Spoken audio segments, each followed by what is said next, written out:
وَأَنفِقُوا خَيْرًا لِأَنفُسِكُمْ، اور خرچ کرو، یہ تمہارے لیے بہتر ہے، اپنی بہتری کے لیے، اپنی بھلائی کے لیے خرچ کرو۔ راہ خدا میں خرچ کرنے سے مال گھٹتا نہیں۔ میرے اور آپ کے آقا و مولا نے ایک مقام پہ قسم فرما کے 3 چیزیں بیان فرمائی، اس میں سے ایک چیز حضور نے یہ ارشاد فرمائی کہ جو شخص معاف کر دیتا ہے، میں اللہ کی قسم اٹھاتا ہوں کہ اس کی عزت کم نہیں ہوگی۔ دوسری بات یہ ارشاد فرمائی کہ جو مانگنے لگ جاتا ہے، سوال کا دروازہ کھول دیتا ہے، اللہ اس کے لیے محتاجی کا دروازہ کھول لیتا ہے۔ حالات سخت بھی ہوں، اگر قابل برداشت ہوں تو ان کو برداشت کرنا چاہیے تاکہ سوال کی عادت نہ پڑے۔ انسان مخمصے کی حالت میں ہو، مجبور ہو جائے تو وہ ایک الگ بات ہے، مخمصے کی حالت میں سوال جائز ہو جاتا ہے، لیکن اگر حالت مخمصے کی نہ ہو تو پھر سوال نہیں کرنا۔ تھوڑی سی مشکل آئی اور اناج بٹتے ہوئے دیکھا تو خود بھی سوالی بن کے جا کے کھڑے ہو گئے، جبکہ ہمارے گھر کے اندر اتنا کچھ موجود تھا کہ ہم گزر کر سکتے تھے، لیکن مفت کا مال ہے لہٰذا کوئی حرج نہیں ہے، تو پھر آہستہ آہستہ انسان اس کا عادی بن جاتا ہے۔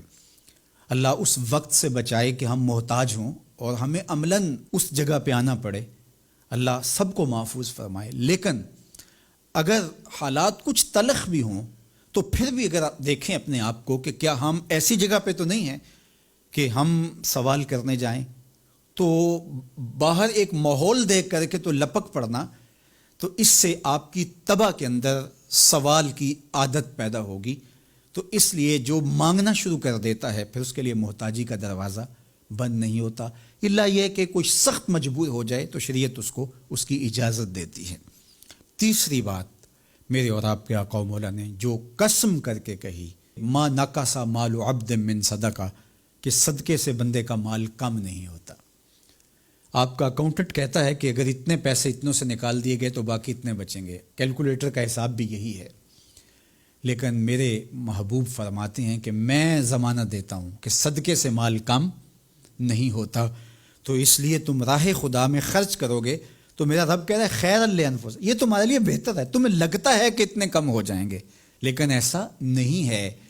تمہارا مال صدقے سے گھٹتا نہیں ہے، صدقے سے تمہارا مال بڑھتا ہے، اور اللہ تعالیٰ جل شانہ ایک کا 10 گنا عطا کرتا ہے، 70 گنا عطا کرتا ہے، 700 گنا عطا کرتا ہے۔ فرمایا اللہ چاہے تو اس سے بھی زیادہ عطا کر دے، اور پھر فرمایا ان تقرضوا اللہ قرضا حسنا یضاعفہ لکم، اگر تم اللہ کی راہ میں قرض حسنہ دو تو وہ دگنا کر کے دے گا۔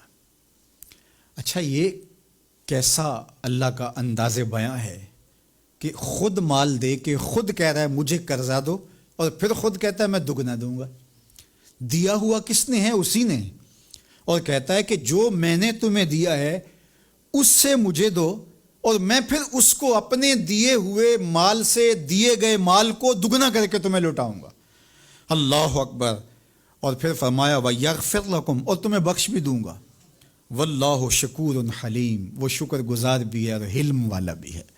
اللہ اکبر، وہ بردبار بھی ہے، وہ تمہارا شکر گزار بھی ہوگا، تمہیں دگنا کر کے بھی دے گا، تمہاری مغفرت بھی کر دے گا، اور تمہارے مال میں کمی بھی نہیں آنے دے گا، اور یہ بہتر بھی تمہارے لیے ہوگا۔ یہ تمہاری آزمائش تھی، تمہارا مال تمہیں دے کر تم سے مانگا، اور جس کے لیے مانگا اس کو اللہ ڈائریکٹ بھی تو دے سکتا تھا، لیکن کہا کہ اس کی آزمائش ہے کہ اس کو غربت کی بھٹی میں ڈالا گیا۔ تمہاری آزمائش یہ ہے، تمہیں فراوانی دی گئی۔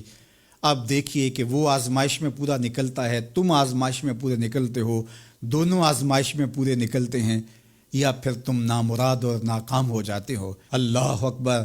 اللہ جل شانہ پورے عالم کے اوپر پھیلی ہوئی وبا کو دور فرمائے، بالخصوص امت مسلمہ کی خیر کرے، اور میرے وطن پاکستان کو امن کا، نور کا، رحمت کا گہوارہ بنائے، اور یہاں نظام رسول کی بہاریں پیدا کرے۔ اللہ ہمیں معاشی بحرانوں سے نکال کے معیشت کا استحکام عطا کرے، اور ایک دوسرے کے لیے جذبہ احساس، جذبہ ہمدردی اور راہ خدا میں خرچ کرنے کا جذبہ فراواں ہمارا مقسوم کرے۔